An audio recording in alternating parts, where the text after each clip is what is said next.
Gabo! Tita, ano pong ginagawa niyo dito? Alam po ba ni Harvey to? Hindi niya alam. Malakas yung kutob namin, may ibang nangyayari kay Harvey. Umamin ka nga sa akin, Gabo. May ibang babae na ba yung boyfriend ko? Wala. Hindi lang kasi nakakalabas ng bahay kasi hindi siya pinapayagan ni Madam Veronica. Bakit? Anong dahilan niya? Boss nila Mayon ah. Oo nga. Harvey! Paula. Yan dito. Anak, sobrang nag-aalala ako sa'yo eh. Hindi ka na kasi nagparamdam sa amin simula nung nakalabas ka sa kulungan. Alalang-alala kami sa'yo.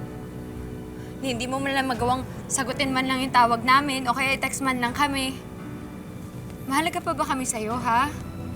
Ako pa rin ba o may iba ka na? Harvey?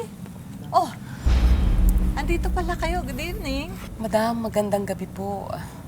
At maraming salamat po pala at iniurong niyo yung demanda sa anak ko. Huwag na po kayong mag-alala. Nag-usap na kami ng anak ninyo si Harvey. Pinapatawad ko na po siya. Basta ba, hindi siya aalis dito sa mansyon at aalagaan lang niya ang asawa ko.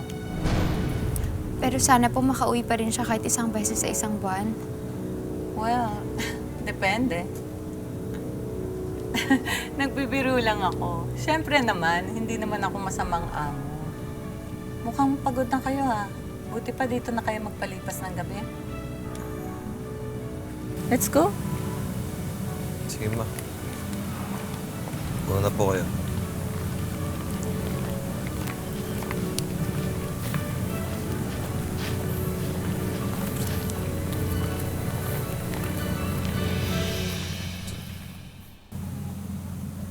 Grabe naman yung amo mo, babe. Sobrang stricto. Para katuloy na kabilanggo dito.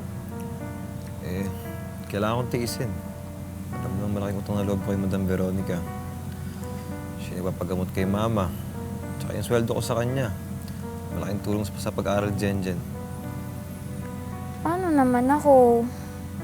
Di na nga tayo madalas nagkikita eh. Mamaya niyan, may magkagusto sa'yo, tas agawin ka sa akin. Hoy! Ba't hindi ka sumasagot? Bakit? Totoo? May kakagusto sa'yo? Sino, ha? Yung katulong? O baka naman si Ma'am Veronica mo? Ha? Alam mo, mabigat yung loob ko dyan sa amo mo, ah. Kanina nahuli ko siya, tingin siya tingin sa akin. Na-insecure siya sa akin, no?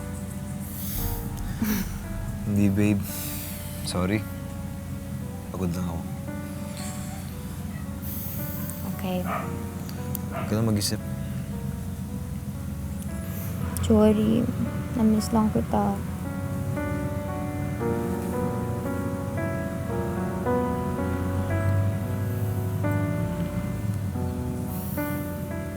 Mukhang intensyon nangyari kagabi, no?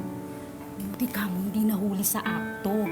Naku, kung nagkataon, yari na. Malamang gera yun, te. Eh, ano pa nga ba?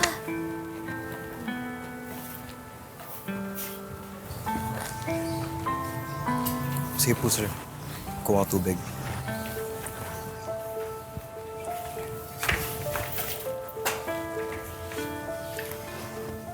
O, Harvey, hindi ka ba naaasiwa? Oo, inaalagaan mo si Sir Manuel.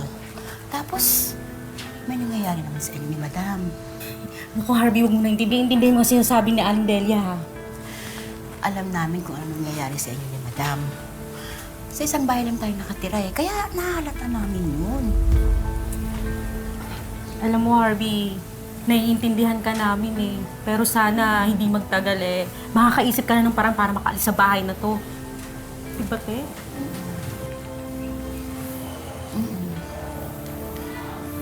Sige.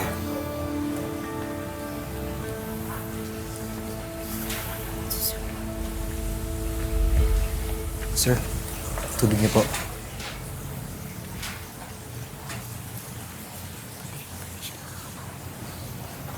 Okay na po.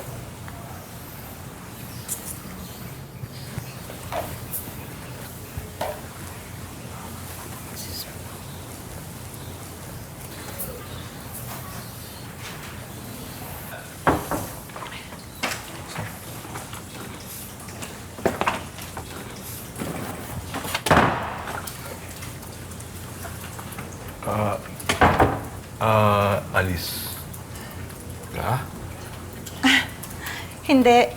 Actually, ikaw. Simula ngayon, ililipat na kita doon sa guest room.